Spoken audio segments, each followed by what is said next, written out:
Twelfth class chapter 2 प्रतिलोम त्रिकोणमिति फलन और इन्वर्स ट्रिग्नोमेट्रिक फंक्शन। तो हम स्टार्ट करेंगे आज से 2.1। तो उसमें से जो लिमिट है उसको हम देख लेते हैं। 6 लिमिट हैं।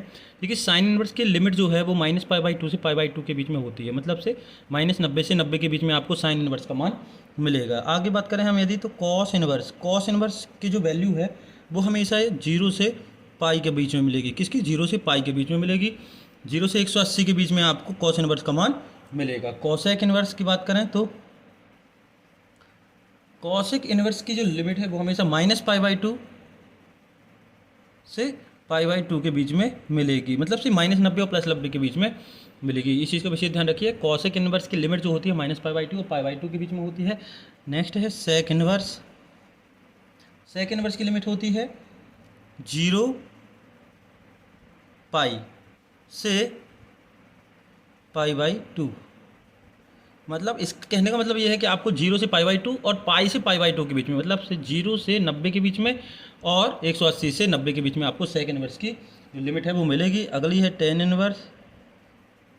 टेन इन्वर्स की लिमिट हो जाएगी -π/2 से π/2, -π/2 से π/2। और कॉट इन्वर्स की हो जाएगी पाई, 0 से पाई के बीच में। इतनी चीज़ें आपको क्लियर है कि ये जो 6 आपको ट्रिग्नोमेट्रिक फंक्शन दिख रहे हैं, वैल्यू दिख रही हैं, रेशियो दिख रहे हैं, इनकी जो रेंज है वो है -π/2 to n0 to पाई। इस तरीके से ये गिवन है, तो आप देख लीजिएगा। अब हम चलते हैं कक्षा 11वीं में, तो उसकी ज़रूरत पड़ेगी। सबसे पहले हम बता दें, जैसे यदि यहाँ लिखा है साइन इन्वर्स एक्स, क्या लिखा है? Sign inverse x. तो हम इसको लिख सकते हैं 1/sin x, 1/sin x। मतलब इसका मतलब ये है कि ये जो इन्वर्स है उसकी पावर माइनस है, तो नीचे आकर क्या होती है? पॉजिटिव हो जाती है। जैसे कि फॉर एग्जांपल सिंपल नंबर लेकर बात करें तो 2 की पावर -3 लिखी है, तो यदि हम इसको पॉजिटिव पावर में लिखना चाहते हैं तो 1/2 की पावर 3 लिख सकते हैं। यदि कहीं लिखा है 1/4 की पावर 3 -3, तो ये जो पावर ऊपर जाएगी तो वो हो जाएगी 4 की पावर 3। मतलब स्थान जब चेंज होता है तो वो क्या हो जाती है? पावर की जो साइन है वो चेंज हो जाता है। ये माइनस है तो ये प्लस, और यदि प्लस होता तो माइनस। इतनी चीज़ आपको याद रखनी है, ठीक है। देखिए, क्योंकि यहाँ पर जैसे लिखा है साइन इन्वर्स साइन एक्स, तो साइन से साइन कैंसिल हो जाएगा। अब क्यों कैंसिल हो जाएगा ध्यान दीजिएगा, हम बता दें। ये जो साइन इन्वर्स है और ये जो साइन है, ये साइन एक्स और ये साइन इन्वर्स है, साइन की पावर -1 है, तो नीचे जब आएगा डिनोमीटर में या जो हर में आएगा तो वो हो जाएगा साइन। मतलब साइन की जो पावर है वो माइनस में थी तो वो हो जाएगी पॉजिटिव। अब इस कारण से ये जो साइन और साइन कैंसिल हो जाएंगे। तो आगे चल के जब हम सॉल्यूशन करेंगे तो हम इसको डिनोमीटर में ना लिख के डायरेक्ट कैंसिल कर सकते हैं। ये इसका प्रतिलोम कहलाता है, अर्थात इन्वर्स कहलाता है, ठीक है। तो हम क्वेश्चन करते हैं, क्वेश्चन देखते हैं। एक्सरसाइज 2.1। एक्सरसाइज 2.1 का क्वेश्चन नंबर फर्स्ट है कि आपको मुख्य मान निकालना है ना, कि वैल्यू निकालनी है, मुख्य वैल्यू निकालनी है। तो जैसे दिया है साइन इन्वर्स -1/2, इस पूरे फंक्शन को हम थीटा मान लेते हैं। तो let sine inverse -1/2 is equal to theta. क्या मान लिया हमने? थीटा। अब ये जो साइन इन्वर्स दिख रहा है तो इसके डिनोमीटर में आ जाएगा। देखिए यहाँ पर -1/2 is equal to theta upon sine inverse. भाई क्रॉस मल्टीप्लिकेशन होगा, इसके डिनोमीटर में कुछ नहीं है, तो ये क्रॉस मल्टीप्लिकेशन होगा और साइन इन्वर्स हो गया। अब ये जो साइन इन्वर्स है ये ऊपर चला जाएगा। यहाँ पर हम आपको क्लियर बता दें, अगली बार से हम डायरेक्ट लिखेंगे। तो ये हो गया -1/2, और ये साइन की पावर -1 है तो यहाँ जाएगी तो क्या हो जाएगी? पॉजिटिव। तो ये हो जाएगी साइन थीटा। क्या हो गया? Sine theta. जिससे अभी हमने यहाँ बता दिया 4 की पावर -3 है तो ऊपर जाके 4 की पावर 3 हो गई। यहाँ इसका क्रॉस मल्टीप्लिकेशन 3 गुणा हुआ तो ये हो गया साइन इन्वर्स, और साइन इन्वर्स ऊपर जाएगा तो साइन थीटा हो गया। तो कहने का मतलब ये है, हमने साइन इन्वर्स को एक फंक्शन माना थीटा, उसके बाद -1/2 is equal to sine theta हो गया। अब आपको ये बताना है कि -1/2 1/2 साइन में किसकी वैल्यू होती है। तो ये हो गया साइन थीटा, और ये जो 1/2 है, ये जो 1/2 है वो होती है साइन की वैल्यू π/6। किस में होती है? π/6। अब ये π/6 क्या है ना? ये जो π/6 है ये है पाई मतलब 180/6, तो 6 तिहाई 18। तो जो 1/2 होती है वो होती है साइन 30 की वैल्यू। किसकी? साइन 30। तो साइन 30 को अपन को π/6 रेडियन कोण में लिखना है। तो ये minus sine pi by 6 is equal to sine theta. अब ये देखिए माइनस की वैल्यू किस चतुर्थांश में। अच्छा, तो आप 11वीं क्लास में यदि हम लौट के चलें, देखिए अच्छे तरीके से आप ध्यान दीजिएगा। जैसे कि हमने 11वीं में पढ़ा था 11th क्लास में कि ये क्या है, चतुर्थांश है। इसमें सभी वैल्यू पॉजिटिव होती हैं। इसमें दो वैल्यू अर्थात से साइन और कॉसेक बस पॉजिटिव होती है। यहाँ टेन कॉट बस पॉजिटिव होती हैं और यहाँ पर कॉस सेक पॉजिटिव होती हैं। कौन सी? कॉस और सेक पॉजिटिव, यानी कि ये फोर्थ क्वाड्रेंट में होता है। एक चीज़ और बताई थी कि 180 और 360 में वैल्यू में चेंजेस नहीं होते हैं। वैल्यू में चेंजेस नहीं होते। 11th क्लास का है कि 180 और 360 में वैल्यू में चेंजेस नहीं होते। तो यहाँ कॉस और सेक में वैल्यू जो होती है वो होती है आपकी, क्या होती है? माइनस। तो देखो ये लिख सकते हैं इसको sine minus pi by 6 is equal to sine theta. तो साइन से साइन कैंसिल, तो ये आ गया माइनस पाई बाई 6। थीटा की वैल्यू कितनी आ गई? Pi by 6। यही आपका आंसर है। आंसर कितना हो गया? Minus pi by 6। यही आपको निकालना था।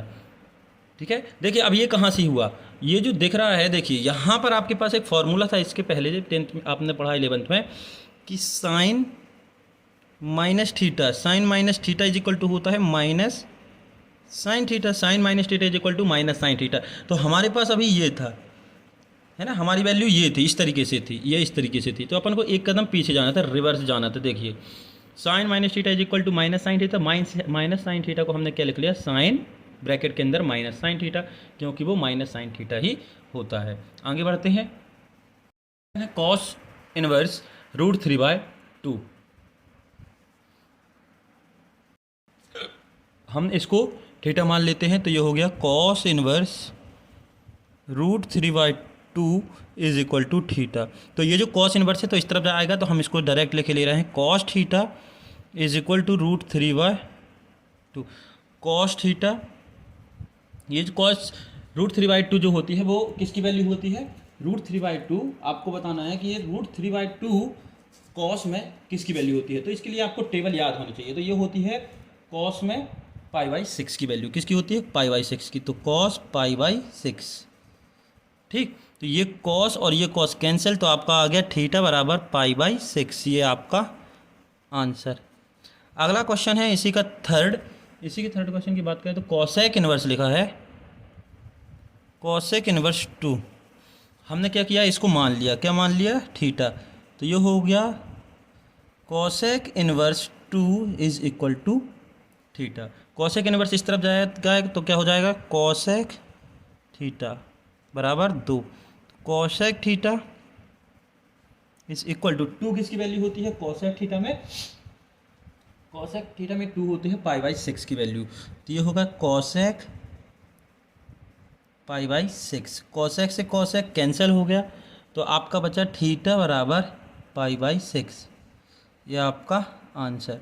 अगला है इसी का फोर्थ है टेन इनवर्स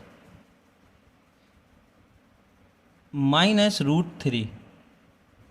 ठीक है, तो हमने इसको थीटा मान लिया, तो ये हो गया टेन इनवर्स माइनस √3। इस पूरे को हमने क्या मान लिया? थीटा मान लिया। अब ये हो जाएगा टेन इनवर्स इस तरफ जाएगा तो टेन थीटा। तो ये बचा tan theta is equal to minus √3।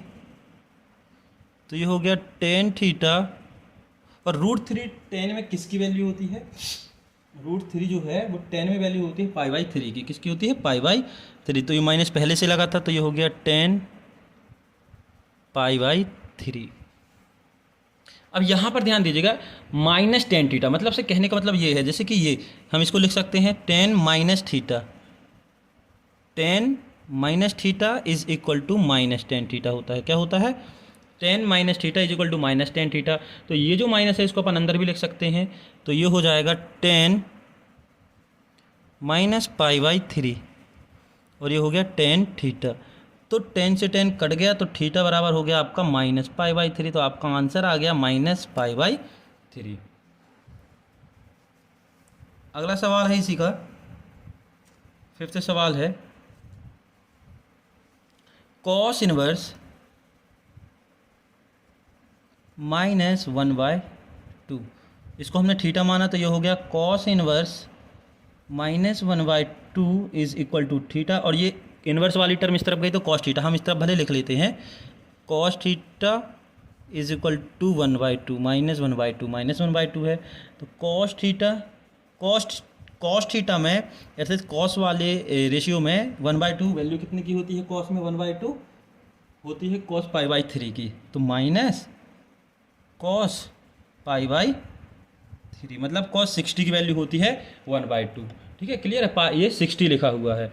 इसके बाद हम जब आगे बढ़ते हैं तो ध्यान दीजिएगा, ये माइनस कॉस, देखिए अब हम आपको बता दें, अभी हमने आपको बताया था चतुर्थांश में, ठीक है, यहाँ बताया था कि कॉस और सेक की वैल्यू कैसी होती है, पॉजिटिव। तो ये तो चतुर्थांश में होगा नहीं, तो कॉस की वैल्यू जो माइनस होगी वो होगी आपकी सेकेंड क्वाड्रेंट में। अब सेकेंड में होती है, यहाँ भी होती है, यहाँ इन दोनों में होती है, लेकिन हम द्वितीय चतुर्थांश इसलिए लिख रहे हैं कि द्वितीय चतुर्थांश या सेकेंड क्वाड्रेंट में आने के लिए हमें 180 से सब्ट्रैक्ट करना पड़ता है। 180 माइनस थीटा, मतलब कहने का मतलब यह है, यदि हम लिखेंगे कि कॉस 180 माइनस थीटा तो ये हो जाएगा माइनस कॉस थीटा। मतलब यहाँ से कॉस 180 माइनस थीटा लिखेंगे तो यहाँ भी कॉस ही रहेगा, चेंज नहीं होता है, इसलिए हम इसको सही तरीके से लिखेंगे क्योंकि हमें यहाँ पॉजिटिव कॉस चाहिए है। ठीक है, अच्छे से समझ में आया, सेकेंड क्वाड्रेंट है। आप वीडियो जरूर देख लीजिएगा लास्ट में, या डिस्क्रिप्शन में जाके आप वीडियो को देख सकते हैं। तो ये लिखा है कॉस थीटा और ये हो जाएगा कॉस 180 का क्या लिखते हैं हम, पाई, तो पाई माइनस थीटा और थीटा की जगह π/3। जब आप इसको लिखोगे कॉस 180 माइनस थीटा तो ये आ जाएगा माइनस कॉस थीटा। ठीक है, क्या आ जाएगा, माइनस कॉस थीटा, जो यह लिखा हुआ है। तो ये हो गया cos theta is equal to cos, LCM आया 3, तो ये हो गया 3π minus pi, 3π minus pi, cos theta is equal to cos 2π/3, कितना आ गया 2π/3, कॉस से कॉस कैंसिल, तो आपका थीटा की वैल्यू आ गई 2π/3, ये आपका आंसर। क्वेश्चन है tan इनवर्स -1, तो हम इसको थीटा मान लें, तो ये हो गया tan inverse -1 is equal to theta, तो ये इनवर्स इस तरफ गया तो tan थीटा हो गया, तो tan theta is equal to -1, तो tan थीटा और tan में 1 की वैल्यू कितने में होती है, tan 45 में, तो हम इसको लिखेंगे माइनस tan π/4, तो माइनस tan थीटा, तो इसको हम इस तरीके से लिख सकते हैं tan theta is equal to tan minus π/4, tan से tan कैंसिल, तो थीटा की वैल्यू आ गई आपकी -π/4, ये आपका आंसर। अगला क्वेश्चन है क्वेश्चन नंबर 6, सेक इनवर्स 2/√3 है ना, 6 है, रोमन में नहीं है, 7 क्वेश्चन है 7। सेक इनवर्स 2/3, तो अपन ने इसको मान लिया sec inverse 2/√3 is equal to theta, तो ये सेक इनवर्स इस तरफ गया तो प्लस का हो गया, तो हम लिख सकते हैं sec theta is equal to 2/√3, sec theta, sec में 2/√3 वैल्यू किसकी होती है, सेक में 2/√3 वैल्यू होती है π/6 की, तो सेक π/6 मतलब 30 की वैल्यू होती है, किसकी वैल्यू होती है, 30 की वैल्यू होती है। ये सेक से सेक कैंसिल, तो ये हो गया थीटा बराबर π/6, ये आपका आंसर। 8वां क्वेश्चन है कॉट इनवर्स √3, कॉट इनवर्स √3, तो इसको हमने थीटा मान लिया, कॉट इनवर्स √3, इस पूरे को थीटा मानते हैं, ध्यान रखिएगा। ठीक है, ये थीटा हो गया। अब हमने इसको थीटा माना, अब ये जो कॉट इनवर्स वाली टर्म है इस तरफ जाएगी तो पॉजिटिव हो जाएगी, तो ये होगी cot theta is equal to √3। √3 cot में किसकी वैल्यू होती है, √3 कॉट में किसकी वैल्यू होती है, π/6 की, कॉट π/6 मतलब से कॉट 30 की वैल्यू होती है √3, कॉट से कॉट कैंसिल हो गया, तो आपका बचा थीटा इज इक्वल टू π/6, ये आपका आंसर। 8वें के बाद 9वां सवाल है इसी का। 9वां क्वेश्चन है कॉस इनवर्स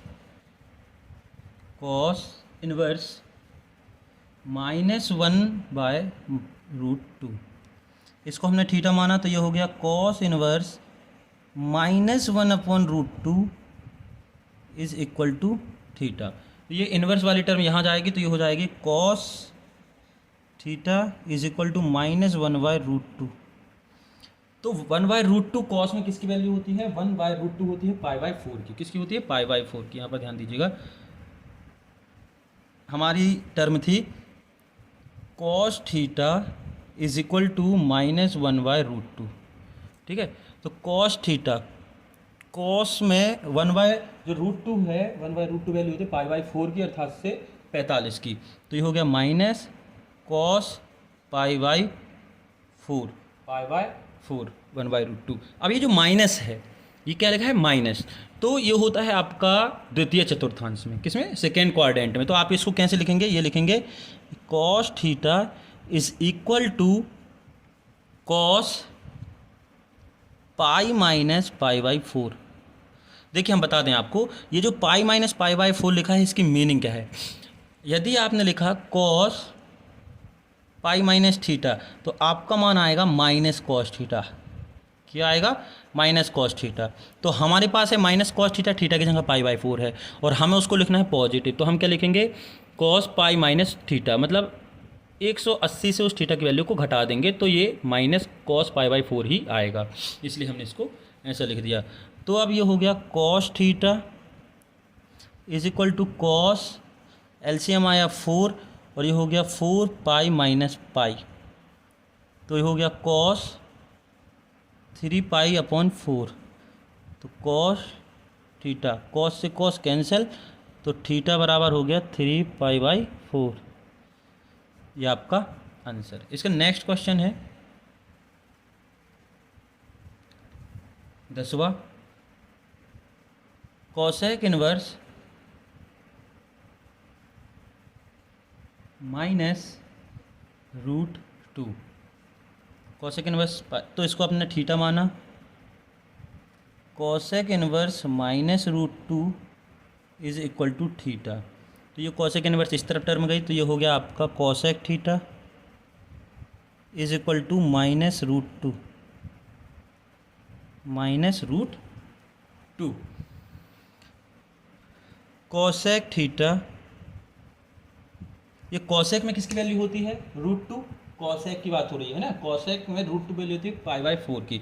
ये माइनस तो लगेगा ही, तो ये कोसेक π/4 की वैल्यू होती है √2।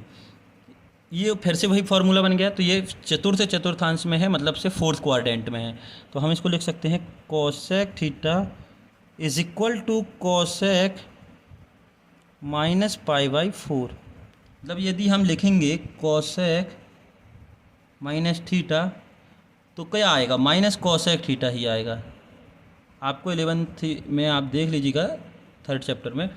तो अब ये कोसेक से कोसेक कैंसिल, तो थीटा इज इक्वल टू कितना आ गया, -π/4। ये आपका मुख्य मान आ गया। क्वेश्चन नंबर 11 है tan इनवर्स 1 प्लस, ये tan inverse 1 plus cos inverse -1/2 plus sine inverse -1/2 है। तो हम इसको जैसे इन क्वेश्चनों को सॉल्व किया, वैसे ही क्वेश्चन को सॉल्व करना है। हम यहाँ पर इन तीनों को अलग अलग ना सॉल्व करके एक साथ लिखते हैं, ठीक है। हमारे पास है tan inverse 1 plus cos inverse -1/2 plus sine inverse -1/2। तो ये तो पहले पूरा लिखेंगे। tan इनवर्स 1 की वैल्यू किस में होती है, 10 में, tan 45 में। तो हम इसको लिखेंगे tan π/4 plus cos inverse minus का 1/2 वैल्यू किस में होती है, cos की π/3 में। किसकी, π/3। तो cos π/3 की वैल्यू होती है 1/2 plus sine inverse minus sine 1/2, sine में 1/2 की वैल्यू होती है π/6 की। तो साइन π/6 अर्थात 30 की। ये हो जाएगा 10 से 10 कैंसिल, तो ये बचा π/4, ठीक है। अब ये माइनस है, cos का माइनस है, cos का माइनस है। तो यहाँ पर देखिए पहले प्लस cos इनवर्स, तो माइनस cos थीटा। ये तो होता नहीं है इसमें कि cos minus theta is equal to minus cos theta तो होता नहीं है, तो ये कहाँ पहुँचेगा, ये नहीं होता है, तो ये कहाँ पहुँचेगा, सेकेंड क्वाड्रेंट में, मतलब से द्वितीय चतुर्थांश में। तो द्वितीय चतुर्थांश में माइनस करके लिखेंगे कॉस पाई माइनस थीटा, मतलब पाई माइनस पाई बाई 3। कहने का मतलब ये है, यदि कॉस पाई माइनस थीटा की वैल्यू जो होती है वो होती है minus cos theta. Cos pi minus theta की वैल्यू माइनस कॉस थीटा, तो ये माइनस में वैल्यू थी तो हमने इसको क्या लिख लिया है, cos pi minus pi by 3 plus sine की वैल्यू माइनस में होती है तो ये इसको लिख सकते हैं sine inverse sine minus pi by 6। क्यों लिख सकते हैं, क्योंकि sine minus theta is equal to होता है sine theta minus sine theta, sine minus theta is equal to minus sine theta, तो लिख लिए। तो ये कॉस इनवर्स से कॉस भी कैंसिल और ये साइन इनवर्स से साइन भी कैंसिल, तो यहाँ बचा केवल पाई बाई 4 प्लस का साइन था 3 pi minus 2 is equal to 2 pi by 3 और ये प्लस माइनस का माइनस पाई बाई 6। इन सब का एलसीएम कितना आया, 12। 4 से डिवाइड किए तो 3 बार गया, ये हो गया 3 पाई प्लस 3 से डिवाइड किया 4 किया, ये हो गया 8 पाई। 6 से डिवाइड किया 2 बार गया, ये हो गया 2 पाई। और सॉल्व करेंगे तो 8 और 3 11 पाई माइनस 2 पाई बाय 12। तो 11 पाई में से 2 पाई जाएंगे तो बचेगा 9 पाई बटे 12। इसको और सरल करेंगे तो ये 3 से कैंसिल हो गया, तो 3 तिरका 9 और 3 चौके 12, तो ये हो गया 3 पाई बाई 4। ये आपका आंसर, ये आपका आंसर नंबर आ रहा cos inverse 1/2 plus 2 sine inverse 1/2। तो हम इसको लिख सकते हैं कॉस इनवर्स 1/2, कॉस में किसकी वैल्यू होती है, 1/2 होती है पाई बाई 3 की, तो ये हो गई cos pi by 3। Cos pi by 3 मतलब कॉस 60 की वैल्यू 1/2 तो लिख दिया, प्लस 2 साइन इनवर्स, साइन में 1/2 की वैल्यू किसकी होती है, पाई बाई 6 की अर्थात 30 की, तो sign pi by 6। Cos inverse से कॉस कैंसिल, साइन इनवर्स से साइन कैंसिल, तो ये हो गया पाई by 3 plus 2 into pi by 6, तो 2 से ये 6 कर जाएगा, 2 3 जा 6, तो ये हो जाएगा पाई by 3 plus pi by 3। LCM आया इसका 3, ये हो गया पाई प्लस पाई बराबर 2 पाई बाई 3। ये आपका आंसर। नंबर 13 है, ऑप्शनल है, यदि sine inverse x is equal to y हो, मतलब साइन इनवर्स की जो वैल्यू है वो वाई है, तो वो किस किस के बीच में होगी। सीधी सी बात ये कह रहा है कि ये जो साइन इनवर्स है उसकी लिमिट क्या होगी। तो साइन इनवर्स की लिमिट हमने पढ़ी थी यहाँ पर अभी इसके जस्ट फर्स्ट में स्टार्टिंग में, कि उसकी लिमिट होती है माइनस पाई बाई 2 और पाई बाई 2, यही पढ़ी थी। तो ये जो वाई की वैल्यू होगी तो वो इस तरीके से होगी, किस किस के बीच में होगी, माइनस पाई बाई 2 और प्लस पाई बाई 2, तो ये आपका बी ऑप्शन सही होगा। उसकी सिर्फ रेंज पूछी है कि ये जो y की वैल्यू है वो किस किस के बीच में होगी। नेक्स्ट क्वेश्चन है tan inverse √3 minus sec inverse -2। तो इसको आपको सॉल्व करना है और ऑप्शन है तो आपको बताना है कि इसका वैल्यू कितना आएगा। तो ये हो गया tan इनवर्स, tan की वैल्यू √3 किस में होती है, tan की जो वैल्यू है √3 होती है पाई बाई 3 में, तो ये हो गया tan पाई बाई 3, ठीक है। tan 60 की वैल्यू √3 होती है, हमने लिख दिया माइनस sec इनवर्स, sec की वैल्यू माइनस किस में होती है, sec की वैल्यू माइनस है ना, sec की वैल्यू sec की वैल्यू 2 किस में होती है, sec की वैल्यू 2 होती है आपकी पाई बाई 3 में, तो ये हो गया sec पाई बाई 3। भाई इसने पूछा है कि sec की वैल्यू 2 किस में होती है, माइनस का साइन तो रहेगा ही, तो sec पाई बाई 3 मतलब से sec 60 इज इक्वल टू होता है, sec 60 इज इक्वल टू होता है ओनली 2। अब देखिए यहाँ पर cos और sec की वैल्यू पॉजिटिव होती है, तो ये जो जाएगा वो सेकेंड क्वाड्रेंट में जाएगा, तो इसको तो लिखेंगे हम tan inverse tan pi by 3। ध्यान रखिएगा यदि यहाँ माइनस रहता है तो ये माइनस माइनस कैंसिल नहीं करना है, पहले उसको व्यवस्थित कर लेना है। तो sec इनवर्स ये हो जाएगा सेक पाई माइनस पाई बाई 3, अन्यथा sec 180 minus theta is equal to minus sec theta, है ना। ये वाला फॉर्मूला लगा है, sec 180 minus theta is equal to minus sec theta. तो ये हो जाएगा आपका tan inverse 10 pi by 3 minus sec inverse sec 2 pi by 3। Sec inverse से सेक कैंसिल और टेन इनवर्स से टेन कैंसिल, तो क्या बचा pi by 3 minus 2 pi by 3। LCM आया 3, तो ये हो जाएगा pi minus 2 pi is equal to minus pi by 3। तो आपका जो आंसर होगा वो हो जाएगा माइनस पाई बाई 3। ये आपका आंसर है, अर्थात से ऑप्शन नंबर बी।